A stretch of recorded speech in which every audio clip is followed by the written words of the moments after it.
With me right now from the Aggie Network Sports Desk is Ross Stripling. He lettered for Texas A&M as a pitcher on the baseball diamond from 2009 to 2012, was All-American his last 2 years. You can find him now on the Hill for the Los Angeles Dodgers. And so, thanks so much for taking the time with us, Ross, here tonight. Thanks for letting me be here. I got to go back to this season with the Dodgers. You take the Hill in your first start. Yeah.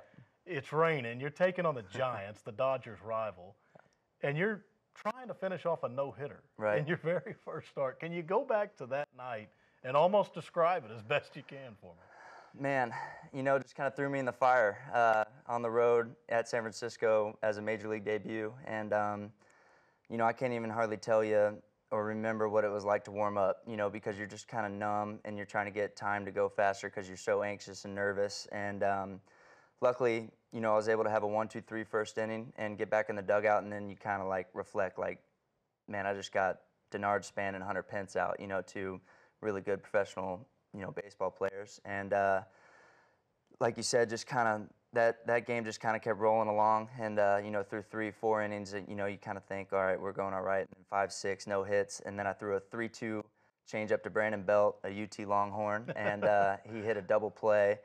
And, man, after that, you're like, wow, this is really, something might happen here. And then people start, avoiding you in the dugout because they're, they get superstitious and all that. So it was crazy to look back. It happened so fast. And, one of those things that you'll always remember. Well, I'm sure you'll always remember one of your last outings at Olsen Field at Bluebell Park. Yeah.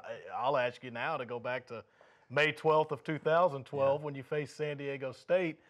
You did complete a no-hitter for the Aggies. And of all days, it happened on your graduation day at Texas A&M. Man, that was a special day. I originally thought I was going to walk the stage that day. I was going to try and swing it to pitch Friday and walk Saturday, but where we were in the season, we needed to keep Michael Walk at that time on Friday, me Saturday. So I ended up pitching. Had all my family in town. They were expecting to see me graduate. Well, no, I'm going to pitch instead. So they're all there.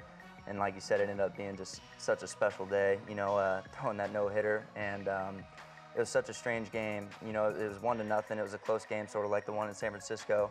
And if anyone remembers right, their pitcher took a line drive off the head in the 5th or 6th inning. It was a pretty significant delay. I actually threw, technically a 10th inning in the bullpen to stay warm, and was able to complete that one. And man, that probably is the first thing that I think of when I think of my career at A&M. Finally, before you go, you're obviously busy with what you're doing with the Dodgers now. Are you able to follow the Aggies, Rob Childress, and this Texas A&M baseball program, what they're doing now? Yeah, definitely. What Childress has put together as far as a program and compete in the SEC, which is so tough.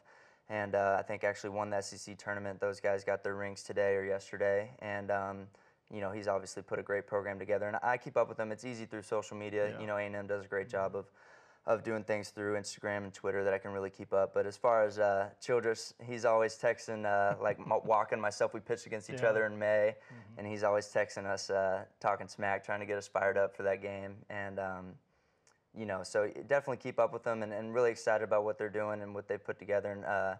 And, been just short of Omaha the last 2 years, but they'll get there. Thanks so much for the time. Enjoy the game tonight. Thank you very much. Thank you.